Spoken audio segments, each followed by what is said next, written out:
अभी तक आपने इस यूनिट का पहला पार्ट कवर किया है जिसमें मैंने आप लोगों को बताया Laplace transform. Laplace transform basic signals हैं या पीरियोडिक सिग्नल है, नॉन पीरियोडिक सिग्नल है, प्रॉपर्टीज हैं। प्रॉपर्टीज बहुत इंपॉर्टेंट हैं बिकॉज यही प्रॉपर्टीज जब मैं आपको यूनिट नंबर 5 में फोरियर ट्रांसफॉर्म बताऊंगा तो अगर आपने लाप्लास ट्रांसफॉर्म की प्रॉपर्टी कर ली तो फोरियर ट्रांसफॉर्म और इजी लगने वाला है। देन आपने इनवर्स लाप्लास ट्रांसफॉर्म किया है, पार्शियल फ्रैक्शन मेथड, जो कि आपको आगे भी यूज होने वाला है। सो यहां तक के लेक्चर पे पहुंचने से पहले मैं आप लोगों को कहूंगा आप लाप्लास ट्रांसफॉर्म को और अच्छे से रिवीजन कर लीजिए सो दैट आपने लाप्लास स्ट्रॉन्ग कर लिया, आपको आगे अब कोई प्रॉब्लम नहीं होने वाली। नाउ फ्रॉम दिस लेक्चर मैं स्टार्ट करने जा रहा हूं इस यूनिट का सेकेंड पार्ट जिसे मैं बोलता हूं that is called transient response analysis.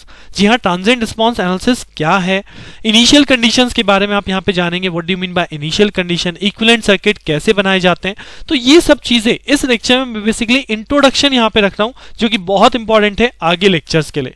तो क्या है ये कंडीशंस, इनिशियल कंडीशंस क्या होती है, किस तरह से हम इक्विवेलेंट सर्किट ड्रॉ करते हैं, क्या बिहेवियर होता है हमारे नेटवर्क का अंडर इनिशियल कंडीशन और विदाउट इनिशियल कंडीशन, जानने के लिए अपना लेक्चर स्टार्ट करते हैं on transient response analysis.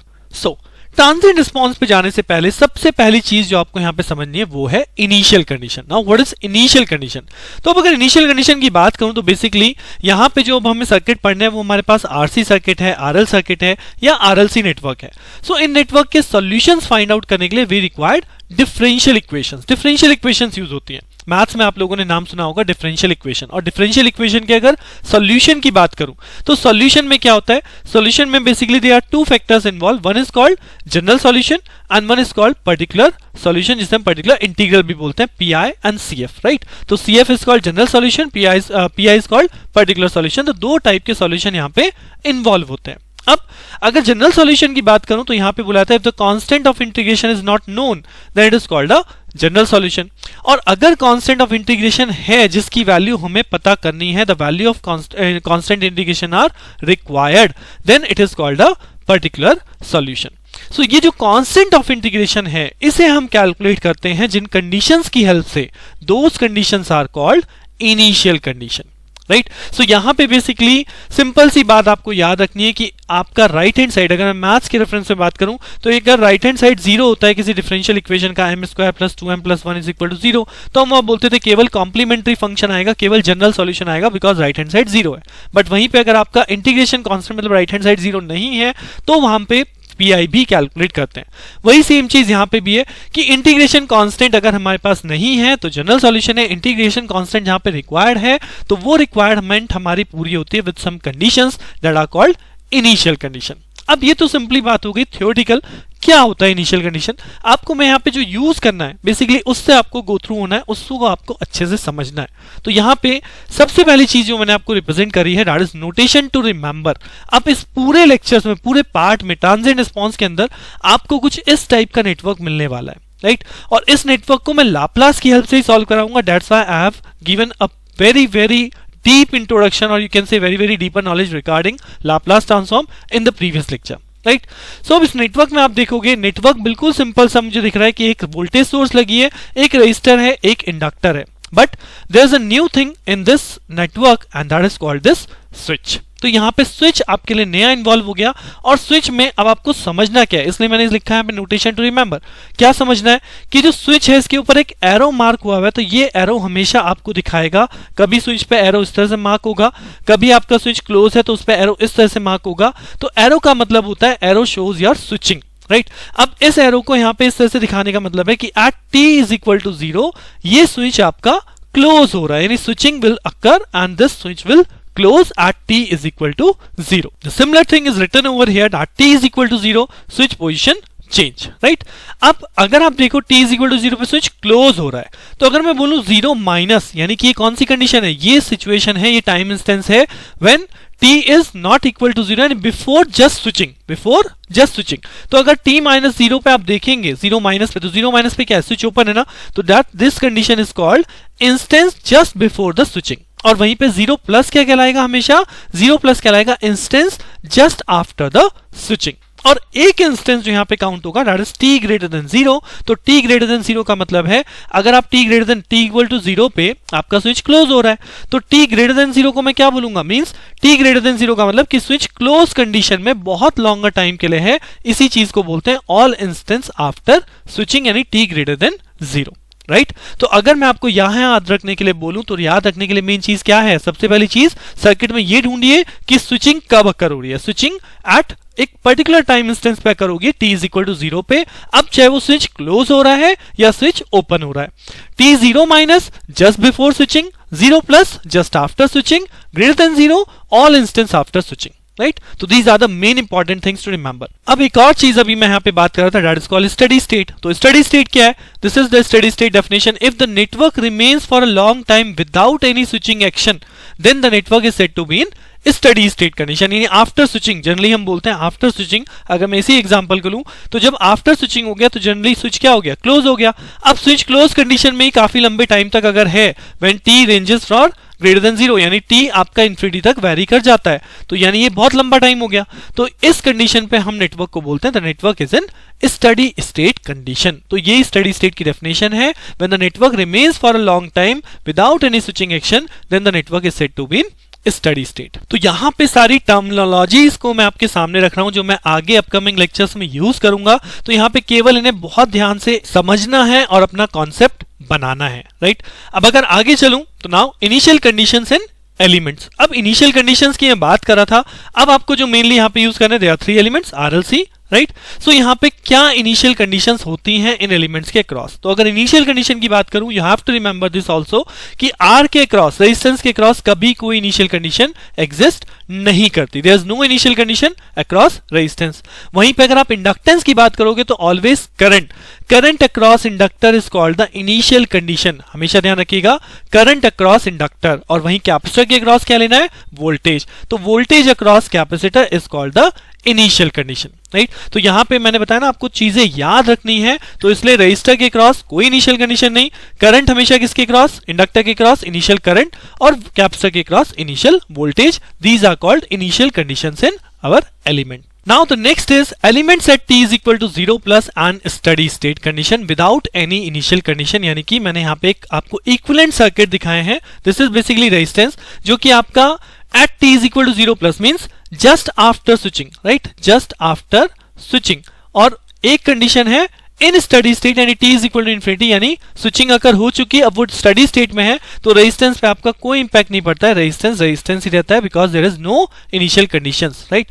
But अगर मैं वहीं पे इंडक्टर की बात करूं, राइट, L, सो L के केस में इक्विवेलेंट कैसे बनेगा, अगर आप जस्ट आफ्टर स्विचिंग कंडीशन देख रहे हैं तो इंडक्टर उस केस में बिहेव करेगा ओपन सर्किट, और अगर आप लंबे टाइम यानी स्टडी स्टेट के केस में देख रहे हैं उस केस में इंडक्टर बिहेव करता है एज अ शॉर्ट सर्किट। वहीं पे इंडक्टर अगर आपने याद रख लिया तो इसका अपोजिट चलता है capacitor just after switching work करेगा एज अ शॉर्ट सर्किट और इन स्टडी स्टेट वर्क करेगा एज एन ओपन सर्किट। तो मैं रिकमेंड करता हूं हमेशा एक लाइन याद रखिए, क्या, इन केस ऑफ इंडक्टर की इनिशियल के विदाउट इनिशियल कंडीशन इंडक्टर की अगर हम बात कर रहे हैं तो just after switching inductor behaves as open circuit and in study state inductor behaves as short circuit. So I hope आपको कुछ कॉन्सेप्ट मिला होगा कि बेसिकली इनिशियल कंडीशंस क्या हैं, RLC क्या होते हैं और किस तरह से इनको हमें सर्किट में रिप्रेजेंट करना है।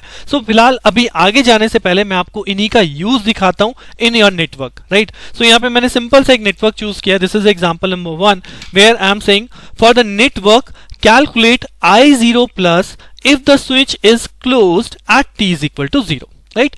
Now the given network is here. इस नेटवर्क को क्लियरली हमें देख के समझ में आ रहा है जो हमने अभी समझा, क्या कि यहाँ पे स्विचिंग एक्शन डिफाइंड है और स्विचिंग एक्शन के according t is equal to 0 पे क्या हो रहा है, स्विच क्लोज हो रहा है, राइट। अब अगर t इज इक्वल टू 0 पे स्विच क्लोज हो रहा है यानी उसके पहले स्विच क्या था, अगर हम बोले t is equal to 0 minus यानी उसके पहले बिफोर स्विचिंग स्विच क्या था, ओपन था। अगर स्विच ओपन था और मैं सर्किट को रीड्रॉ करूं तो यहाँ पे ओपन सर्किट हो जाएगा, रेजिस्टेंस एज इट इज, और ये आपका इंडक्टेंस, ये हमारा नेटवर्क रीड ऑन हो गया। यानी कि यहाँ पे जो करंट फ्लो करेगा दैट इज I0 माइनस, और ओपन सर्किट है नेटवर्क, इसका मतलब क्या हो गया, I0 minus is equal to 0, right. ये सिंपल सा लॉजिक यहाँ पे लगाना होता है कि बिफोर स्विचिंग आपका स्विच क्या है, ओपन है। तो जब ओपन है तो इस नेटवर्क में कोई करंट फ्लो ही नहीं कर सकता, that means I0 minus is equal to 0। अब मैंने यहाँ I ही क्यों काउंट किया, क्या आपको समझ में आया? जी हाँ, मैंने अभी आपको बताया था कि मैं ढूंढ रहा हूं initial conditions, right? Initial condition किसके क्रॉस होती है? इंडक्टर के क्रॉस और कैपेसिटर के क्रॉस।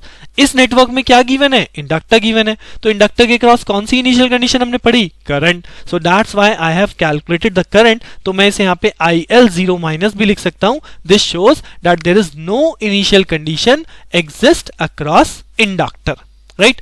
अब एक्चुअली हमें केस नंबर 2 करना है, राइट? हमेशा आपको इनिशियल कंडीशन चेक भी करनी है और फिर इनिशियल कंडीशन अप्लाई करके केस नंबर 2 एक्चुअल सॉल्यूशन भी पाना है। क्यों?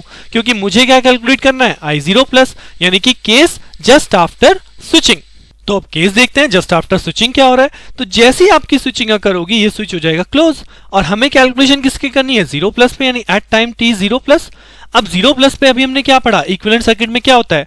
0 प्लस में स्विच तो हो गया यहाँ पे क्लोज, रेजिस्टेंस अपनी जगह पे as it is, voltage source अपनी जगह पे एज इट इज, बट हमने अभी पढ़ा था कि जब हमारा स्विच 0 प्लस पे आता है तो इंडक्टर किस तरह से बिहेव करता है?